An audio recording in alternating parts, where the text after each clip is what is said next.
इस चैनल को सब्सक्राइब कीजिए साइंस और मैथ्स की मज़ीद वीडियो की नोटिफिकेशन के लिए बेल आइकन को दबाइए। शुक्रिया।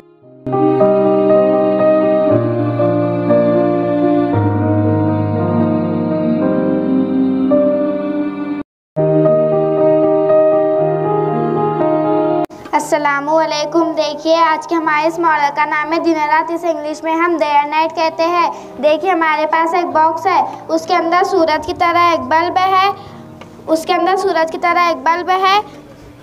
और ज़मीन की तरह एक ग्लोब है। ये दोनों इस बटन के ज़रिए जुड़े हुए हैं। जब मैं इसे ऑन करूँगी तो यह बल्ब रोशन होगा।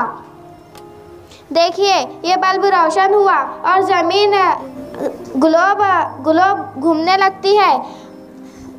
बल्ब की रोशनी ग्लोब के जिस हिस्से पर पड़ती है वहाँ पर उजाला होता है, और जिस हिस्से पर ग्लोब की रोशनी नहीं पहुँचती वहाँ पर अंधेरा होता है। ज़मीन घूमते घूमते सूरज के सामने आ जाती है। सूरज की रोशनी जिस हिस्से पर पड़ती है वहाँ पर उजाला होता है, वहाँ पर दिन होता है, और सूरज की रोशनी जिस हिस्से तक नहीं पहुँचती वहाँ पर अंधेरा होता है, यानी कि वहाँ पर रात होती है। ज़मीन की महवरी गर्दिश का वक्फा 24 घंटे होता है, जिसमें से 12 घंटों का दिन होता है और 12 घंटों की रात होती है।